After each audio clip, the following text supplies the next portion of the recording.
Good evening, welcome to World News. I am Wisdom Onyisi. First, the headline. Ebonyi State Government begin payment of new minimum wage September, Information Commissioner says. Sri Lanka presidential contenders wrap up campaigning ahead of Saturday vote. Canada to further cut international student foreign workers permit. And on sport, PSG snatched late goal to beat Champions League debutant Girona. Now the news in details. Ebonyi State Government says it has concluded arrangements to begin the implementation of the payment of federal government-approved national minimum wage to civil servants in the state starting this September 2024. The State Commissioner for Information and State Orientation, Jude Okbo, disclosed this on Thursday. Okbo explained that the implementation was part of the governor's economic policies of improving the living standards of citizens of the state. According to him, the administration of Governor Francis Obonna Nwifuru of Ebonyi State was the first in the southeast region to agree to the implementation of new national minimum wage for workers. He noted that the empowerment packages of the present administration were in different categories, as many indigenous and non-indigenous have been benefiting from the empowerment programs of the governor. Away from that, the Joint Action Committee of the Senior Staff Association of Nigerian Universities, SANU, and the Non-Academic Staff Union of Universities, NASU, have threatened to embark on an indefinite strike over their outstanding salaries. This is contained in a statement jointly signed by SANU President Mohammed Ibrahim and NASU General Secretary Prince Peters Adeyemi on Wednesday. The union gave the federal government a 3-week ultimatum to pay the outstanding salaries. According to him, the 10-day grace period was given to the federal government to pay the 4 months of outstanding salaries to university staff expired on 26 July 2024. The union gave the federal government another 3-week ultimatum beginning from Tuesday, September 17th, to act on their demands or risk the indefinite strike by the unions. They threatened to shut down universities and inter-university centers if payment was not made within the fresh grace period. Let's also have you know that less than 48 hours to Saturday's gubernatorial election in Edo State, the Independent National Electoral Commission, INEC, has commenced the distribution of sensitive materials to the various local government areas of the state.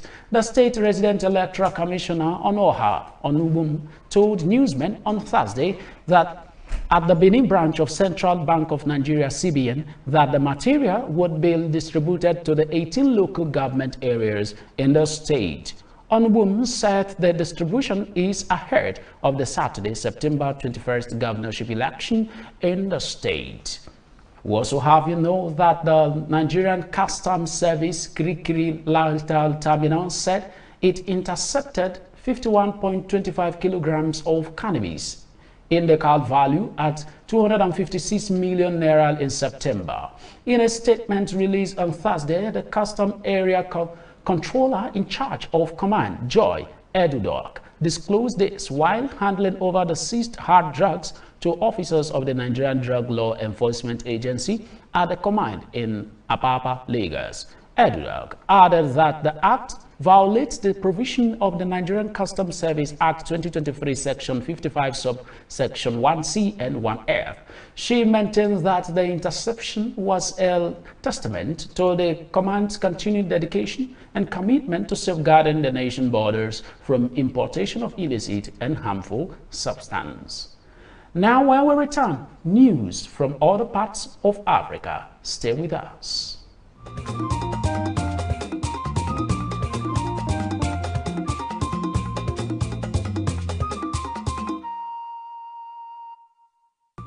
Welcome back. Now news from other parts of Africa. On Wednesday afternoon, the UN Security Council discussed the current humanitarian crisis in Sudan. More than 16 months of war UN Assistant Secretary General for Africa, Martha Ama Akeal Pobe, said the current wave of fighting marks the latest chapter of violence in El Fasher and occurred amidst a month-long siege and attack on the city at the hands of the Rapid Support Forces. The atrocious humanitarian situation calls for a rapid de-escalation in the conflict.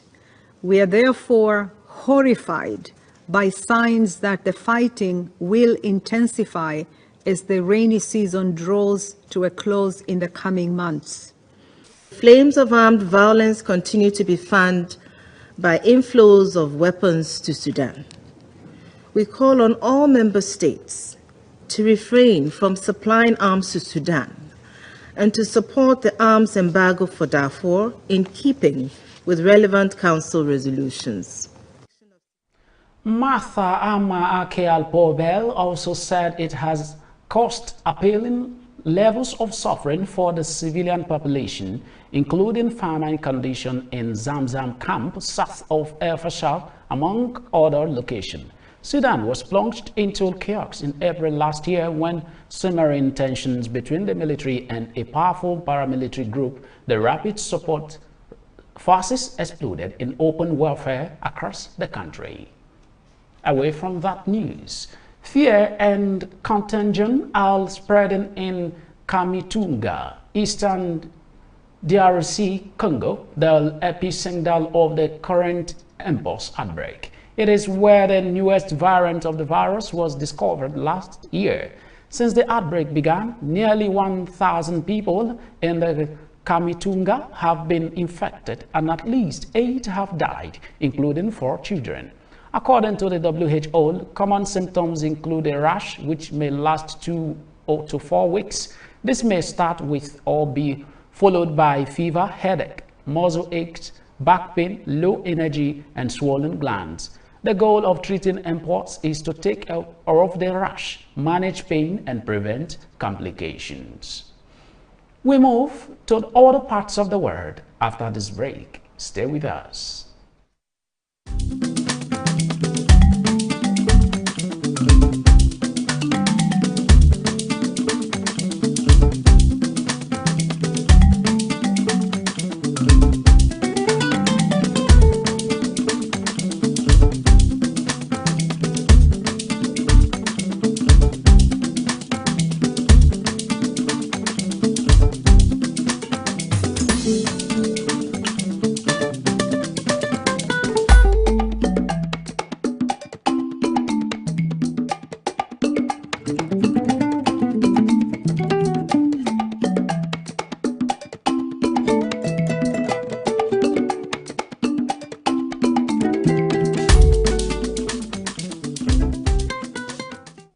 Welcome back. Now news from other parts of the world.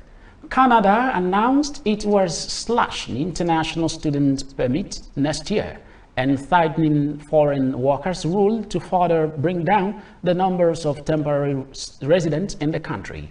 The move comes after several recent rounds of restrictions aimed at taming record immigration levels that pushed Canada's population past 41 million earlier this year. Prime Minister Justin Trudeau's government has pointed to the high immigration as straining the country's housing sector, jobs market, and social services. Immigration Master Mark Miller told news conference, "It is a privilege to come to Canada. It is not a right." In 2025, Ottawa planned to issue 430,000 study permits to international students, down to 485,000 this year and more than 500,000 in 2023. Also have you know that a joint statement by the police and Shin Bet said Thursday Israeli police arrested an Israeli citizen allegedly recruited by Iranian intelligence to plot the assassination of top Israeli officials, including Prime Minister Benjamin Netanyahu. An Israeli citizen was recruited by Iranian intelligence to promote assassination of Israeli figures. He was smuggled twice into Iran and received payment for carrying out missions, the statement revealed. It said the Netanyahu Defense Minister Yoav Gallant and Shin Bet Chief running bar, as well as other top officials were among the target.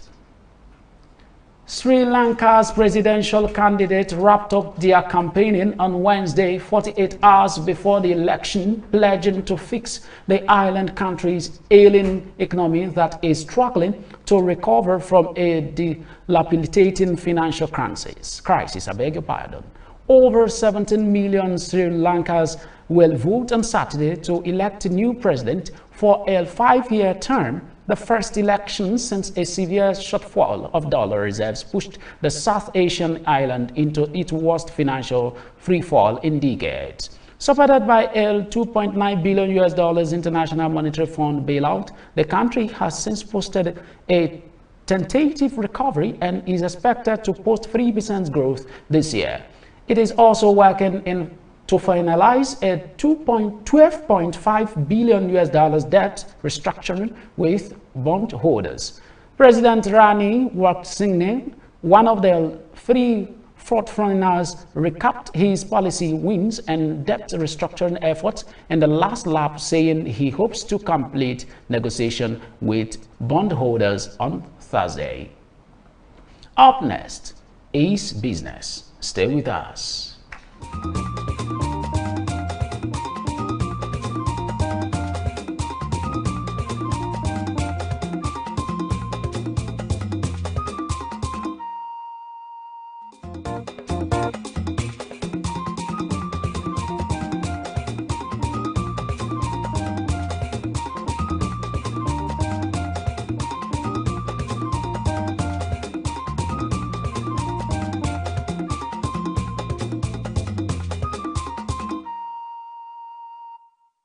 Welcome back now to business news.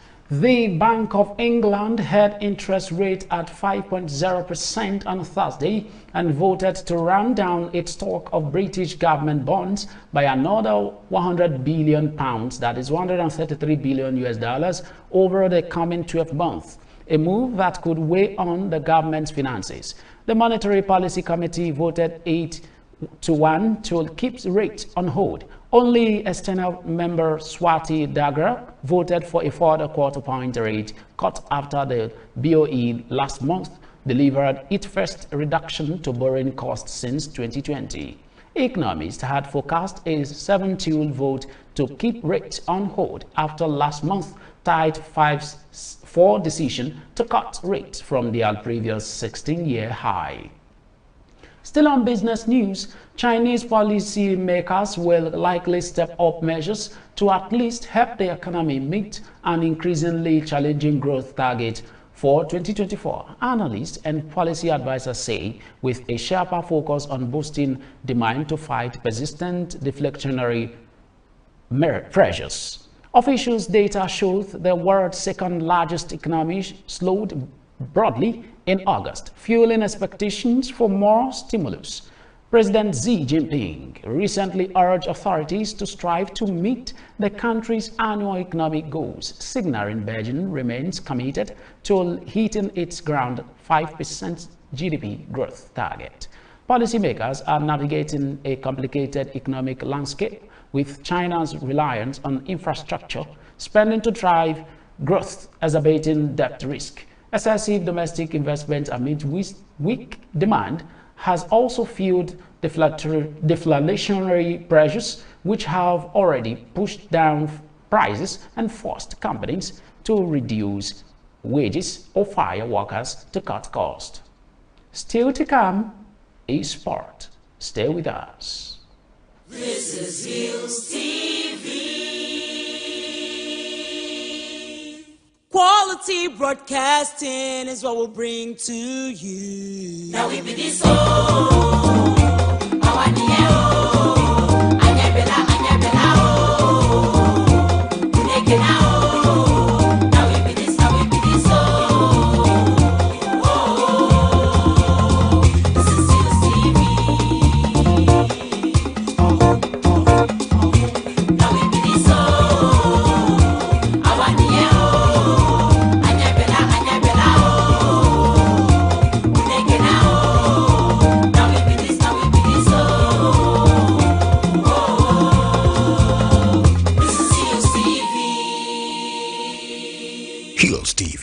Polka.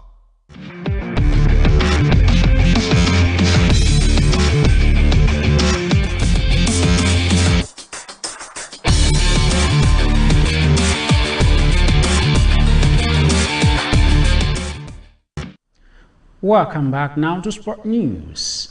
Paris Saint-Germain were grateful to a last-minute hauler from goalkeeper Paulo Gazzaniga as they snatched a 1-0 win over European debutant Girona in their opening game of the new look Champions League on Wednesday.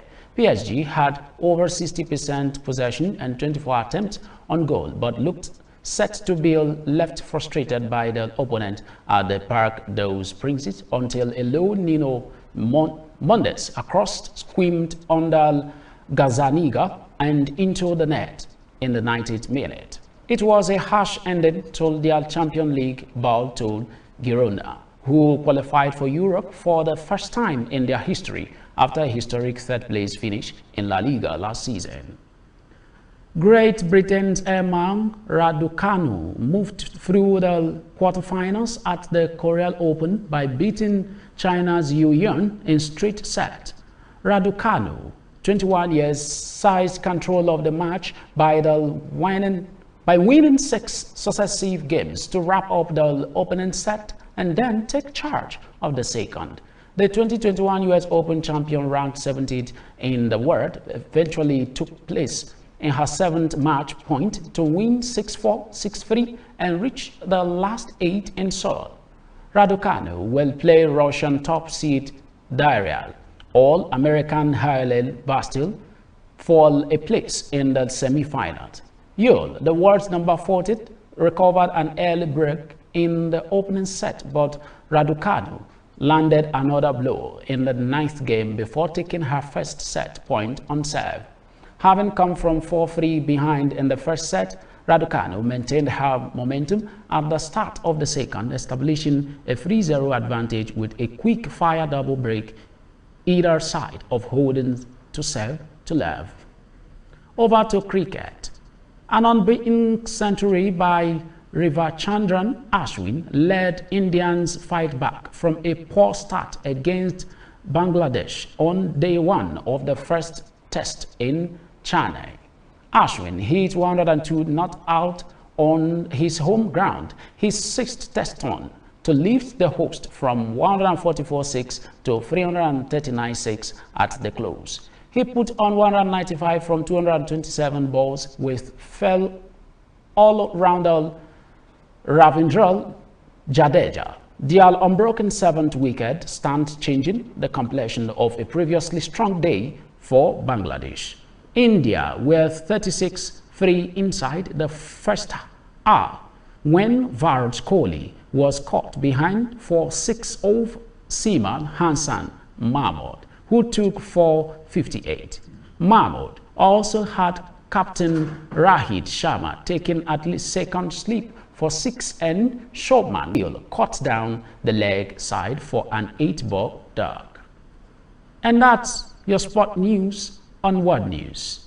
We move to the rest of the news after this break. Stay with us. This is Hillstv. Quality broadcasting is what we'll bring to you. Now we be this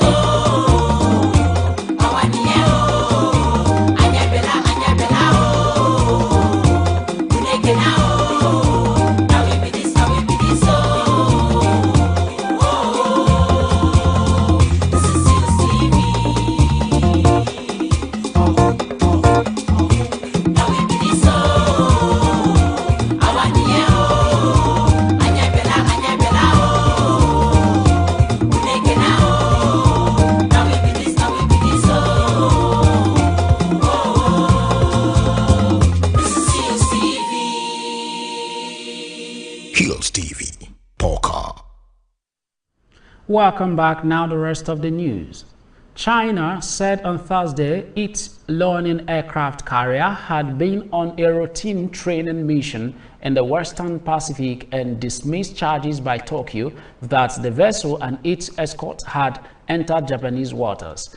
In the latest incident in a drawn-out dispute between Beijing and Tokyo over maritime activities, Japan Defense Ministry said the carrier and two accompanying destroyers had sailed between Japan's northern Yonaguni and a remote island in waters where Japan can exert control.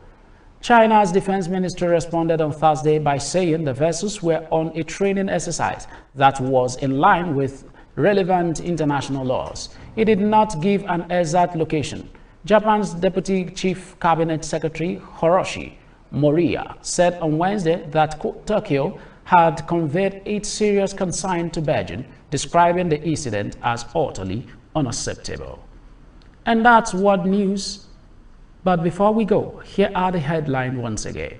We brought to you that Ebonyi state government to begin payment of new minimum wage September, Information Commissioner says.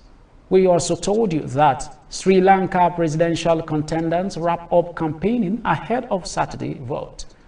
We informed you that Canada to further cut international student foreign workers permit. And on sport, we brought to you that PSG snatched late goal to beat Champions League debutant Girona. Remember to visit us on Facebook at Hillstv Abuja, Instagram at Hillstv Abuja, and subscribe to our YouTube channel at Hillstv. I am Wisdom Onisi. Thanks for watching.